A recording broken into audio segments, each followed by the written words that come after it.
mais certo de que estamos no caminho da busca para a perfeição. Vamos começar com um escritor francês chamado René Guénon. O mundo, ele diz, não pode ser focado apenas na vida prática. Deus nos fez para admirar a sua obra. Porém, os seres humanos dão mais valor à matéria do que ao espírito. Ele continua: o progresso desenfreado fere nosso meio ambiente físico, o que demonstra como gerenciamos mal os ativos concedidos por Deus ao homem. A conquista de bens materiais via dinheiro passa a ser o mais importante e valorizado. Não há lugar para quem queira trabalhar menos e viver com pouco. Isso é verdade, né? Criam-se necessidades materiais antes inexistentes. Eu costumo dar um exemplo único, aliás, que é a anuidade dos smartphones da Apple, não é? Quando chega novembro, nós já estamos nos preparando, parece que agora é o 16, se não me engano, não é? Então, vocês veem que cada ano essa empresa fatura milhões e nós corremos lá e cada um quer ter o modelo mais recente. Na verdade, eles todos continuam fazendo praticamente a mesma coisa, mas é como nós dissemos, essas são necessidades criadas pela indústria que nos leva a essa corrida desenfreada em gastar dinheiro. Portanto, cria-se a competição feroz entre os homens. As consequências dessa modernidade têm dado sinais bastante evidentes de mudanças físicas no cenário mundial. A exemplo das alterações do clima, não é novidade, não é? Derretimento das geleiras, nós temos visto como estão se despencando aqueles blocos de gelo, né? Cheias e inundações. Nós vimos agora no Centro-Oeste, nosso aqui, vimos no Brasil o estrago que essas inundações fizeram num estado imenso, que praticamente arrasou tudo. Aquelas pessoas ainda estão em dificuldades. Um comentáriozinho, como eu disse que não ia comentar, mas ninguém ligou para isso, não é? A ciência vem falando disso há muito tempo, mas ninguém acredita. Avanço do nível do mar, nós estamos presenciando isso, né? Ele continua avançando e à medida que as geleiras vão derretendo, mais e mais vai acontecendo. Miami, que eu diga, né? Fort Lauderdale também. Esgotamento dos recursos hídricos. A gente não acreditava que na Amazônia ficassem rios secos. E está acontecendo isso lá, né? Ninguém acreditou, derrubamos bastante, e aí estão os exemplos. Secas e desertificações, entre outras, está acontecendo. Nós não vamos nos deter, vamos passar para frente. Todos esses eventos já não são mais raros e estão se tornando rotineiros. O agravamento desses problemas pode comprometer a sobrevivência de pelo menos parte da população do planeta num futuro mais ou menos longínquo. Isso é uma verdade, está acontecendo. Nós vimos recentemente em países da Ásia, na Índia, isso está acontecendo, estão dizimando as pessoas, o meio ambiente, a flora e a fauna, portanto. A Agência para o Meio Ambiente Europeu, ela chama a atenção dizendo o seguinte: uma crise pode facilmente espalhar-se e seu impacto sentir-se em todo o mundo, a não ser que sejam tomadas medidas coordenadas e decisivas desde o início. Isso é muito importante, esse chamamento. Por quê?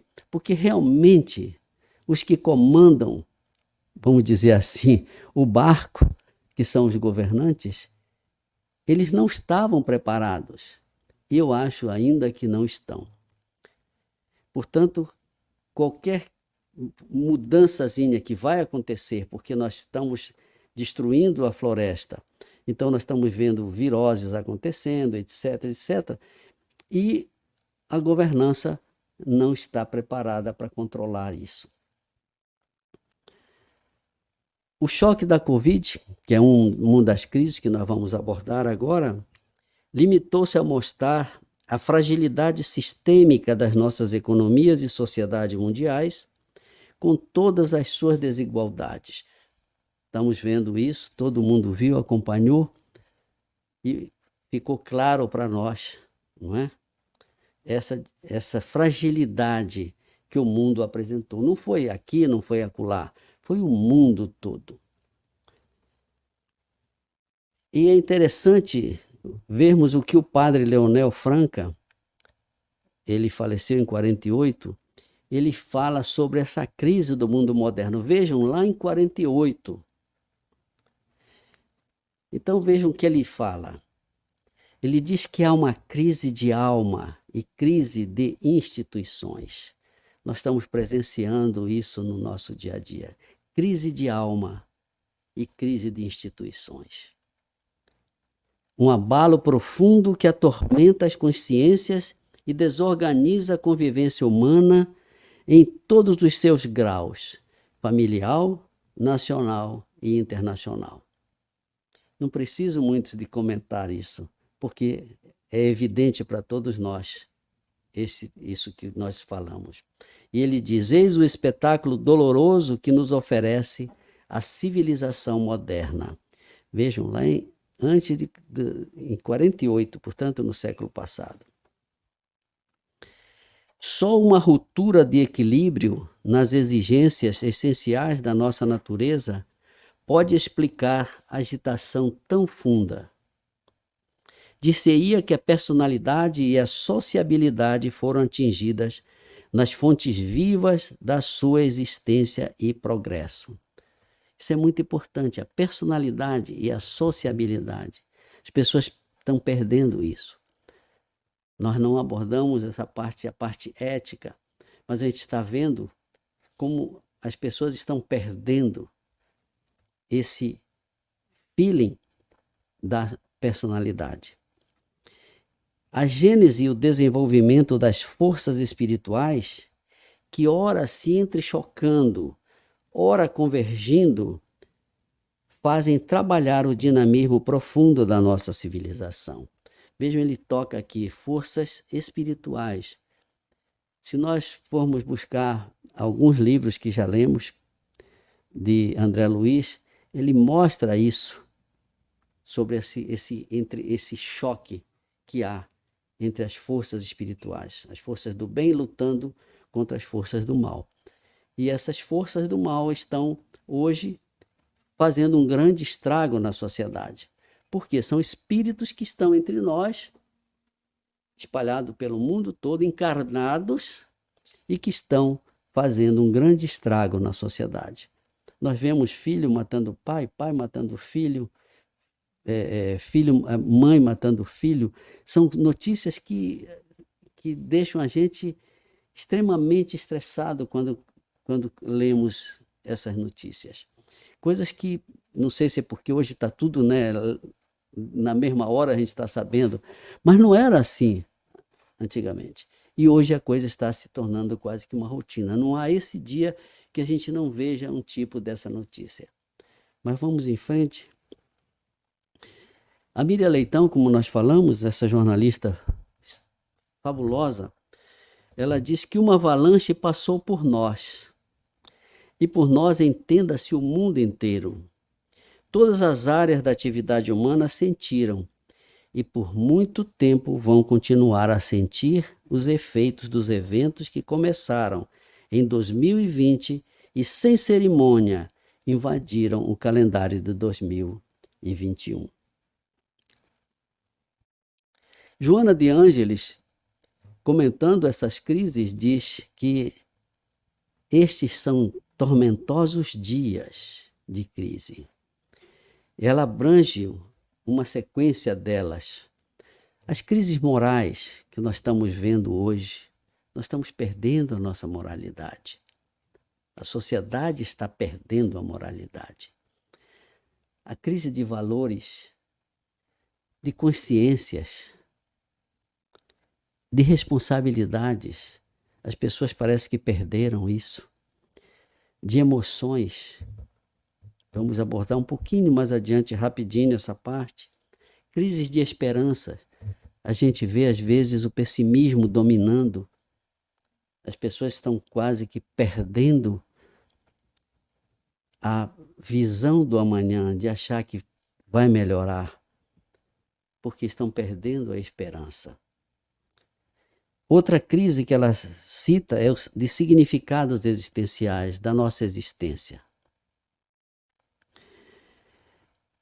Voltando a Miriam, nesse livro, Legado de uma Pandemia, é muito interessante esse livro, ela diz que a vida é maior que as mais surpreendentes fantasias.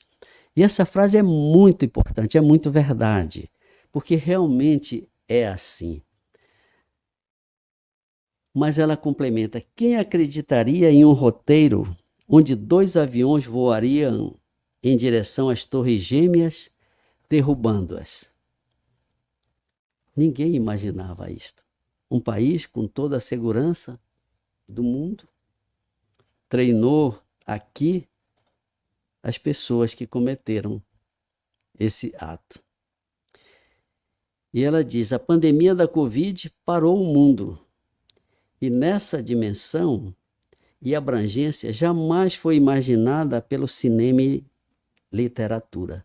É verdade, nessa dimensão não foi. Nem os escritores, nem o cinema. Claro, há alguns filmes que mostram um pouquinho sobre isso, mas não tanto no potencial que a crise aconteceu. Mas existem 2 exceções que chamam a atenção da gente de que algo ia acontecer. A primeira delas é a música O Dia em que a Terra Parou. Eu penso que muitos conhecem esta música de Raul Seixas. Vejam, em 77, O Dia em que a Terra Parou. E uma outra previsão é de Bill Gates, quando ele dá uma entrevista no The Telegraph em 2018. E lá ele dizia: o surgimento de uma doença ainda desconhecida e que tenha grande impacto mundial. Vejam já uma ideia destes 2 casos em que algo poderia acontecer. Pois bem, ele continua: não estamos totalmente preparados para a próxima pandemia global. E foi verdade, não é? Nós acompanhamos tudo e ficamos praticamente 2 anos sem sair de casa. A ameaça de um patógeno altamente contagioso, letal e veloz é real, ele falava àquela altura. Ele poderia ser uma mutação da gripe ou algo completamente diferente. Os surtos de gripe suína e de ebola em 2014 ressaltaram essa ameaça. Felizmente, o ebola, os cientistas conseguiram trabalhar e conseguiram deixar somente lá na África. Felizmente, porque foi realmente muito perigoso essa crise. E ele então já chamava atenção para isso. Mas voltando em Raul Seixas, O Dia em que a Terra Parou, ele diz o seguinte: essa noite eu tive um sonho de sonhador. Maluco que sou, eu sonhei com o dia em que a Terra parou. Eu sonhei, mas será que é um sonho ou foi uma ideia premonitória? Nós fomos buscar a explicação em Kardec, no Livro dos Médiuns e no Livro dos Espíritos. Ele diz: premonição é uma sensação, um sentimento, uma espécie de advertência de que algo irá ou está para acontecer, sem vestígios que justificassem ou mesmo indicassem. Vejam, em 77, não havia vestígio nenhum. Nós pegamos a poesia, cantávamos e achávamos que aquilo era uma letra poética. Mas, na verdade, era um aviso premonitório. Mas quando que nós íamos imaginar isso? 40 e poucos anos, não é? Atrás. Portanto, Kardec diz que aliás, os espíritos, né, através de Kardec, é uma espécie de mediunidade que todos temos em maior ou menor grau. Vejamos um pouco da poesia escrita por Raul Seixas, no sonho dele. No dia em que todas as pessoas do planeta inteiro resolveram que ninguém ia sair de casa, como se fosse combinado em todo o planeta. Naquele dia, ninguém saiu de casa. Ninguém. Vejam a assertiva dele. O empregado não saiu para o seu trabalho, pois sabia que o patrão também não estava lá. Dona de casa não saiu para comprar pão, pois sabia que o padeiro também não estava lá. Veja a sequência. E o guarda não saiu para prender, pois sabia que o ladrão também não estava lá. E o ladrão não saiu para roubar, pois sabia que não ia ter onde gastar.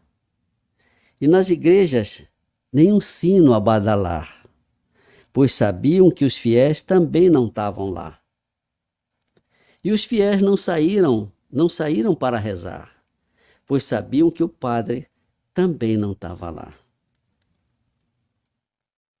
E o aluno não saiu para estudar, pois sabia o professor também não estava lá. E o professor não saiu para lecionar, pois sabia que não tinha mais nada para ensinar. O comandante não saiu para o quartel, pois sabia que o soldado também não estava lá. E o soldado não saiu para ir para a guerra, pois sabia que o inimigo também não estava lá. E o paciente não saiu para se tratar, pois sabia que o doutor também não estava lá. E o doutor não saiu para medicar, pois sabia que não tinha mais doença para curar.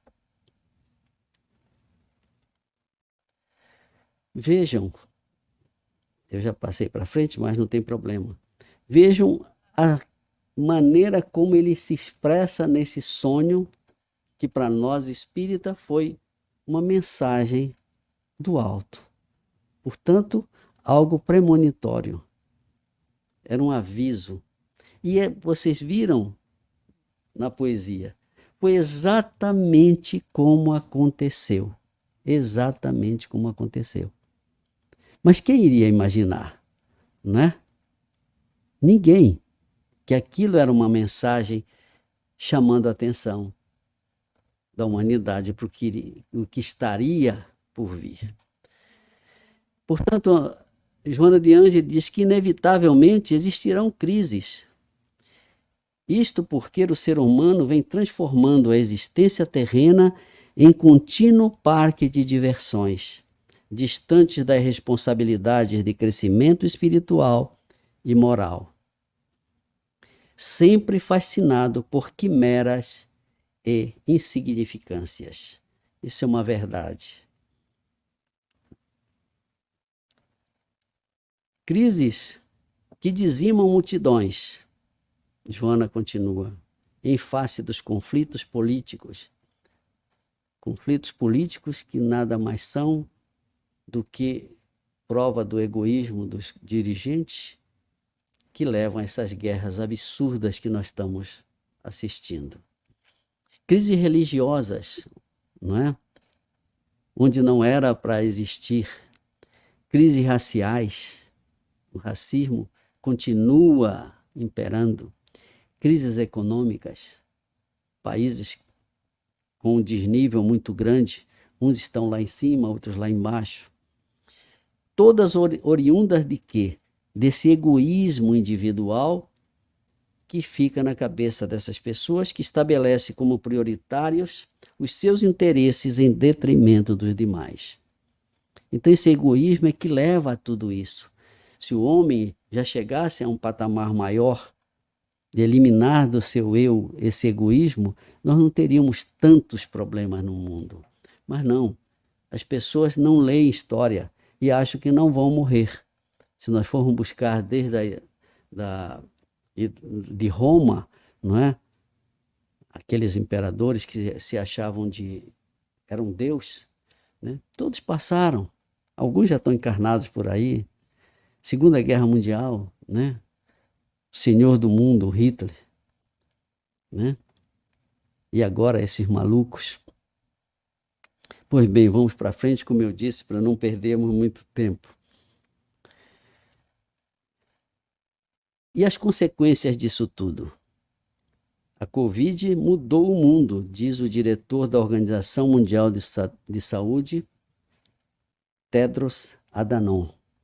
E foi verdade, mudou o mundo mesmo. Porque é considerada a maior crise sanitária do século. Maior crise sanitária do século. Alterando profundamente a saúde, a educação, o trabalho e a ciência. Isso aconteceu. Sempre houve desinformação, comenta o médico Gustavo Carona, mas nunca como agora. Nunca com as consequências de hoje em termos de vidas humanas. Essa desinformação que correu o mundo causou a morte de mais de 2 milhões de pessoas por causa dessas notícias falsas. Mais de 2 milhões por causa dessas as fake news, exatamente. Em 2024, a Covid continua a matar. A gente acha que passou, nós não estamos mais usando máscara, está tudo bem, mas ela está aí. A prova é a contaminação do nosso presidente, né? Recentemente, ele foi contaminado por Covid. São mais ou menos 3 crianças ou adolescentes de até 14 anos, em média, a cada 4 dias, devido a complicações da doença. Morre menos, mas ainda há complicações, porque há uma baixa cobertura individual. Nós aqui temos vacina à vontade. Basta você chegar numa farmácia, no Walmart, etc. Mas quantas pessoas recusam a vacina? Né? Quantos? Claro, cada um é livre, mas acontece que nós sabemos pela ciência que quanto mais pessoas estão vacinadas contra um determinado vírus, nós criamos no meio ambiente vírus que vão combater se aquele vírus aparecer de novo. Então, se alguém deixa de se vacinar, já está contribuindo para isso, diz o Observatório de Saúde na Infância. Pois bem, voltando ao negacionismo, né? Esses ecos perduram ainda hoje, diz Dr. Drauzio Varela, nosso conhecido dos brasileiros, né? O movimento antivacina no Brasil praticou organizadamente crimes contra a saúde pública. Vejam, isso é um crime realmente. Organizado, foi algo organizado que levou a muita gente deixar de tomar providências contra a doença. Devido a isso, a cobertura de vacinação caiu pela primeira vez em 10 anos e as mortes por tuberculose e malária aumentaram. Nas Américas, em 2021, vejam esse dado, eu trouxe um pouquinho de estatística, mais de 2.700.000 crianças menores de 1 ano não receberam todas as doses de vacina. A falta deixa as crianças suscetíveis às doenças como poliomielite, tétano, sarampo, difteria, coqueluche. Agora mesmo na França, vocês viram, estava dando coqueluche, coisa que já não existia mais. Não se sabia mais disso. Nos anos 60, por aí, a gente via crianças andando com dificuldade porque tinham ficado paralíticos com o problema da poliomielite. Conseguiu-se debelar com as vacinas. E as pessoas parecem que não estão recordando isso. O grande mal que você pode causar para uma pessoa que vai ficar paralítica por causa de uma falta de uma simples vacina. Muita gente não vivenciou isso, né, seu caso? Muito. Acha que não poderia Exato, acontecer. Esse é o grande problema. Muita gente não vivenciou. Eu não sei se vocês lembram da vacina da varíola. Não é? A gente tomou no início, na minha época, era com aquela lancetazinha, ele pegava o vírus inativo e nós ficávamos com aquela manchazinha no braço, mostrando que nós estávamos vacinados. Mas eu vi pessoas com a varíola. Era trágico, porque as pessoas não podiam vestir roupa, e nos interiores eles colocavam os doentes em cima de folhas de bananeira, para que não colasse, para que a folha não colasse no corpo dessas pessoas. E o que aconteceu? Se acabou com a varíola, simplesmente pela vacina, porque foi uma campanha perfeita, feita em todos os lugares do planeta. E hoje nós estamos regredindo. Foi o que eu falei, aquela crise que nós falamos no início, né? Nós estamos andando de marcha ré. E Gustavo Corona chama a atenção dos negacionistas que são a favor do Putin. A Ucrânia que é culpada pela guerra. E PT, saudações. Eles são negacionistas das vacinas ao clima e já agora homofóbicos racistas. Há uma coisa que os une, é ser do contra. Não interessa o que é. Você fala alguma coisa de antemão, não, eu já sou contra isso. E pronto. Eles conseguem descredibilizar os políticos até conseguirem destruir a democracia. Nós vimos exemplos, né? Não vou falar agora, mas nós temos exemplos aí, né? Aconteceu aqui conosco. Que a verdadeira informação está naquele, entre parênteses, entre aspas, aquele vídeo do YouTube que diz toda a verdade que a resistência precisa saber. Então, isso é uma verdade. Agora, recente, eu recebi um vídeo do doutor... Meu Deus do céu. Como é o nome dele? Mas não interessa. Ele diz o seguinte: se você tomou a vacina da Covid, você foi envenenado. Olha o absurdo que um médico desse fala. Se você tomou a vacina, você foi envenenado. Imagine as pessoas que tomaram vacina e acham que foram envenenadas. Nós tomamos, eu tomei acho que umas 5, tenho impressão aqui, né? E quem não tem uma certa noção da ciência vai ficar apavorado, porque é o doutor fulano de tal que está dizendo. E isso corre o mundo. Eu não diria que corre só no Brasil, mas corre o mundo. Eu fiquei impressionado de ver agora, foi essa semana. Como é que pode, meu Deus do céu? E o que nós vemos? Que a ordem dos médicos que está envolvida com o sistema errado, principalmente eu falo do Brasil, eles são incapazes de retirar a licença desses médicos. Inclusive, ele diz como o benefício inexistente, que todos diziam que se você tomasse vitamina D, você resolveu o problema da Covid. É por isso que ele fala que inexistente neste caso. A vitamina C é muito boa. Ninguém está dizendo que a vitamina D não presta. Mas acontece que para combater Covid, só a vacina e não a vitamina D. Fora outros. No Brasil era o remédio para malária. Quantas pessoas tomaram e se intoxicaram, pegaram hepatite, porque tomavam adoidado medicamento para malária, né? Milhões de pessoas morreram por seguirem estes conselhos, em vez de se vacinarem. E ele critica a justiça que deixou tudo isso acontecer. E é uma verdade. São os negacionistas contra médicos e cientistas que explicam óbvio que as vacinas salvam milhões de vidas, que o planeta está a aquecer.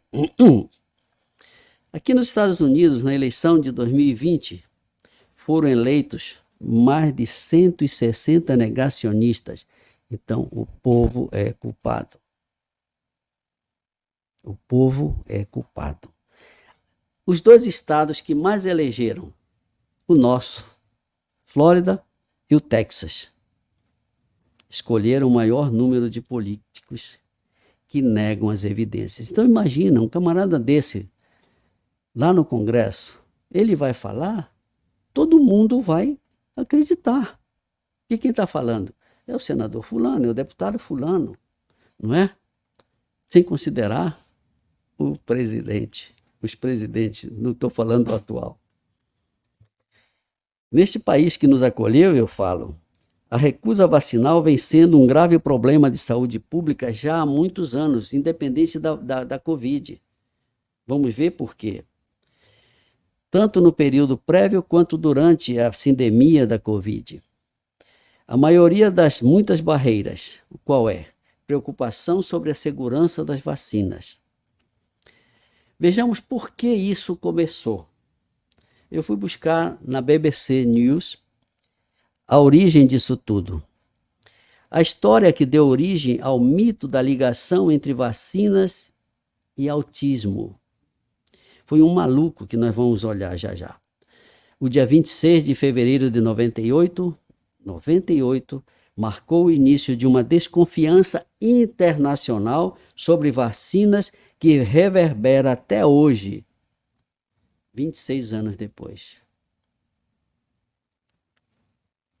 Foi naquele dia em Londres que o médico Andrew Wakefield apresentou uma pesquisa preliminar publicada na conceituada revista Lancet, descrevendo 12 crianças que desenvolveram comportamento autistas e inflamação intestinal grave. Vejam bem, nunca nós que estudamos ciência, se aceitou qualquer pesquisa com um mínimo de 1.000 pessoas. São centenas para poder ser avaliado corretamente.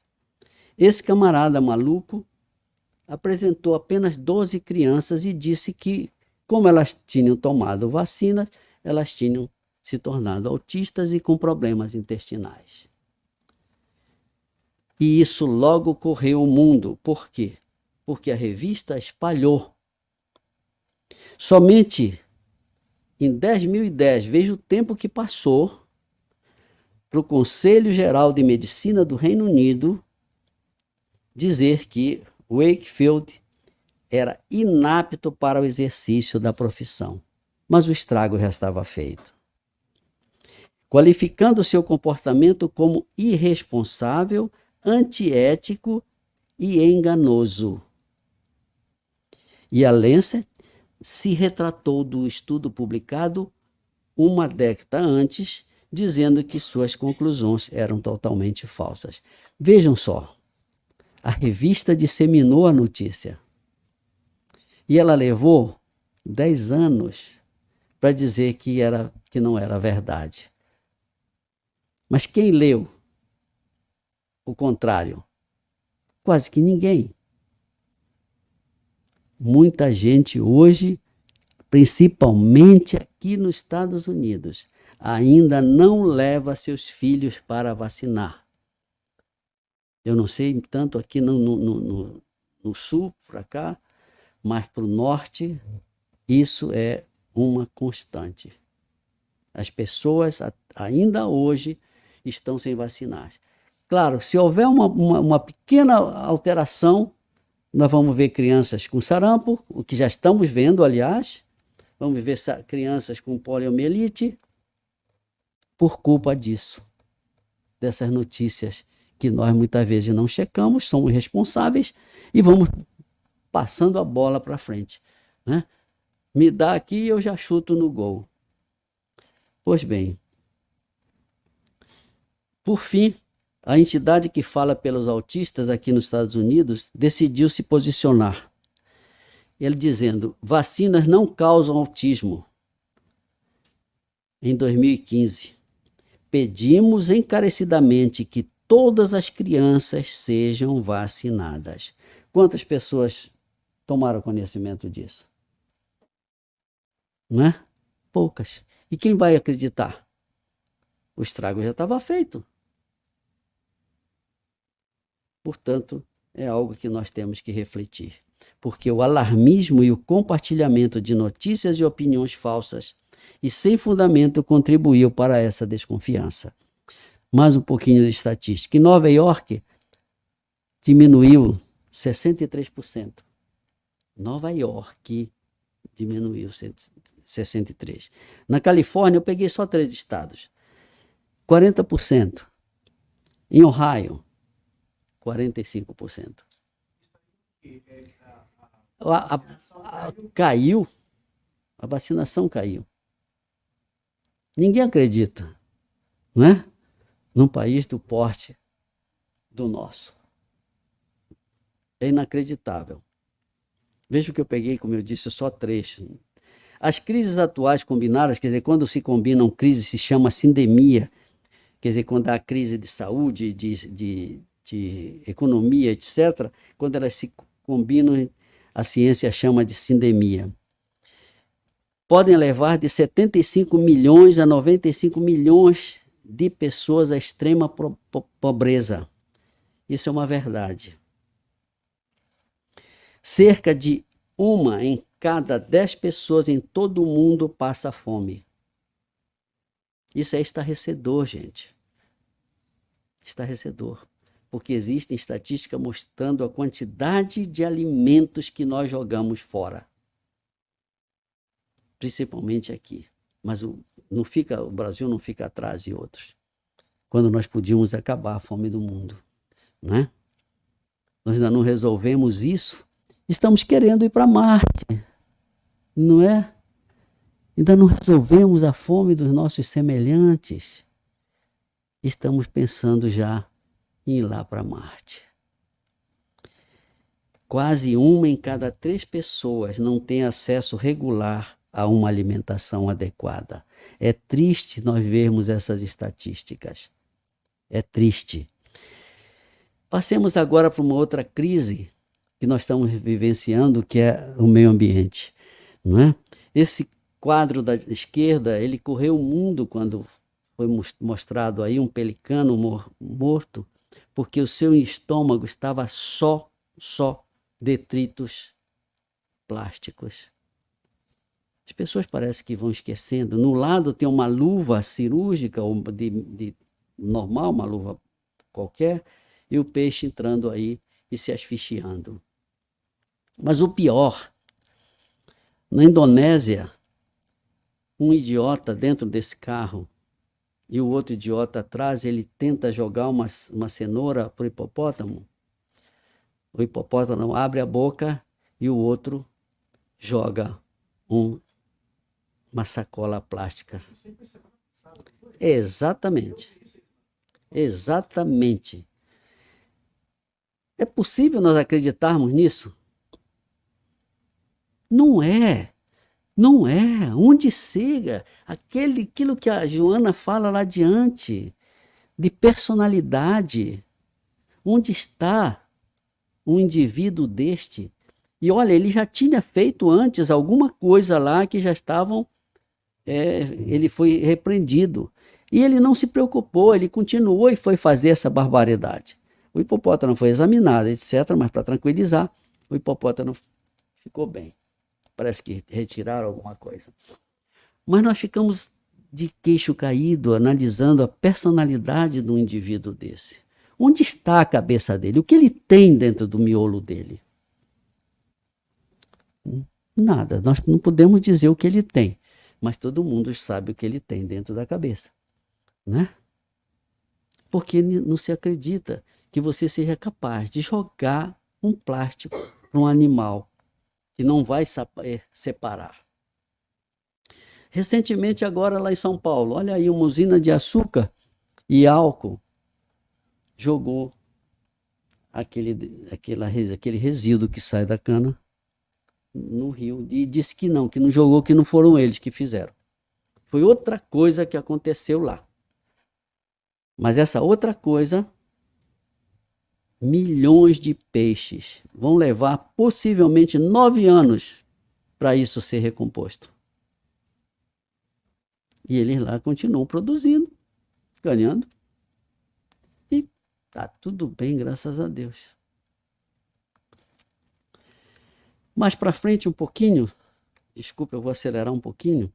Estima-se que 17 milhões de toneladas métricas de plástico foram jogadas nos oceanos. Vejam o potencial.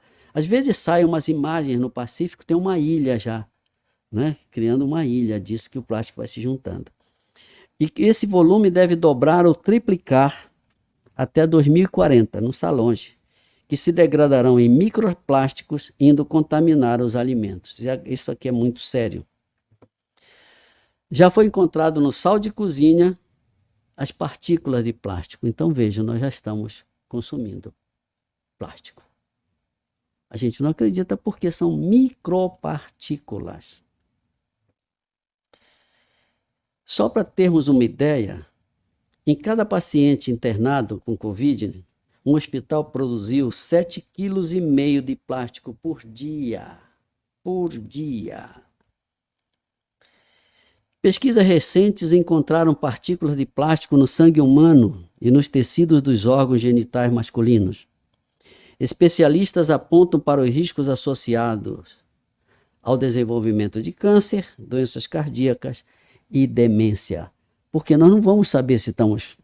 Não dá para mostrar no alimento, mas as pesquisas já mostraram esse dado daqui dos órgãos genitais, é muito recente. Muito recente a pesquisa nele. Ainda no meio ambiente, o turismo de impacto negativo é o principal responsável pelo lixo marinho nas praias. Vejam esse quadro aí, o que está acontecendo. Pois bem, desgaste dos recursos naturais que o turismo de impacto causa, biodegradação do meio ambiente, perda de biodiversidade, poluição do ar. Eles dizem que 8% da emissão de gases é por causa dos aviõezinhos lindos, né? Os jatinhos dos milionários voando de um lado para o outro, principalmente na época do verão, nas férias. Então vejam, nós não estamos dizendo que a gente não deve mais fazer turismos. Não é isso. É esse turismo irresponsável, esse turismo negativo, como nós vamos ver. No caso, nós vimos, né, no Brasil o impacto do óleo, aquele montão de óleo nas praias do Nordeste. Vimos, não faz muito tempo, um extravasamento aqui no Golfo. Foi obrigado a cercar e tal, mas ainda o Everglades foi atingido por causa que o óleo é um grande poluente. Não vamos entrar em detalhe aqui para não nos perdermos muito por causa do tempo. Olha a nossa beleza de Miami-Dade. Ninguém acredita, né? É inacreditável. Apenas num sábado foram recolhidas 1.500 pounds de lixo em Miami Beach. Olha aí. 1.500, isso num sábado. Imagine nos outros dias da semana. Vocês viram recentemente em Naples, né? No Spring Break, o que os jovens deixaram nas praias. O povo de lá estava revoltadíssimo. Aconteceu também em Miami, e o prefeito disse, não, nós não estamos muito preocupados com as pessoas, não sei o quê, papapá, quer dizer, dando apoio. Não sei se vocês viram essas declarações. Mas continuando, uma outra crise que nós vamos passar rapidamente, que é a crise de ansiedade e depressão. Problemas de saúde mental têm se tornado cada vez mais comuns em todo o mundo. No Brasil não é diferente. Olha aí esse dado. O país é considerado a nação mais ansiosa do mundo e a quinta mais depressiva. É muito sério, gente, isso. É muito sério. A depressão está levando as pessoas a algo alarmante, não é? Ansiedade idem, nós vivemos ansiosos, nós vivemos correndo e nós precisamos refletir e parar um pouquinho. No primeiro ano da pandemia, a prevalência global de ansiedade e depressão aumentou cerca de 25%. Por quê? Porque houve sofrimento com perdas familiares. Houve sentimento de medo, todo mundo tinha medo. Será que eu vou pegar a Covid? Falta de socialização, nós ficamos trancados, ninguém conversava com os amigos, etc. Todo mundo tinha medo. Instabilidade no trabalho, a gente não sabia como ia acontecer, o que ia acontecer. As empresas quebraram, muitas empresas quebraram. A última que eu comento é aqui nos Estados Unidos, a arma de fogo virou uma crise. É a principal causa de morte de crianças e jovens. Metade da população já foi vítima de violência armada. Não é lá no Brasil, tá, gente? É aqui. O país rico com o maior número de mortes por armas de fogo. Mas a Associação dos Rifles está fazendo propaganda. Se vocês verem na televisão, está lá, né? Por quê? Está jogando milhões de dólares nas campanhas políticas. Metade das mortes não intencionais ocorre em casa, por brincadeiras na arma, etc., não intencionais. Alta preocupação com tiroteios em escolas, nós vimos aqui na Flórida isso, né? Infelizmente. Para concluir, antes de encerrar, para que possamos refletir, eu peço que possamos olhar os problemas de frente e tentar fazer parte das soluções. E aí, com certeza, encontrar uma forma mais bonita de estar na vida. Que a sociedade seja mais humana, mais justa, mais equilibrada e mais bondosa. Que nosso olhar seja criterioso com as coisas fúteis, com a vaidade e a riqueza.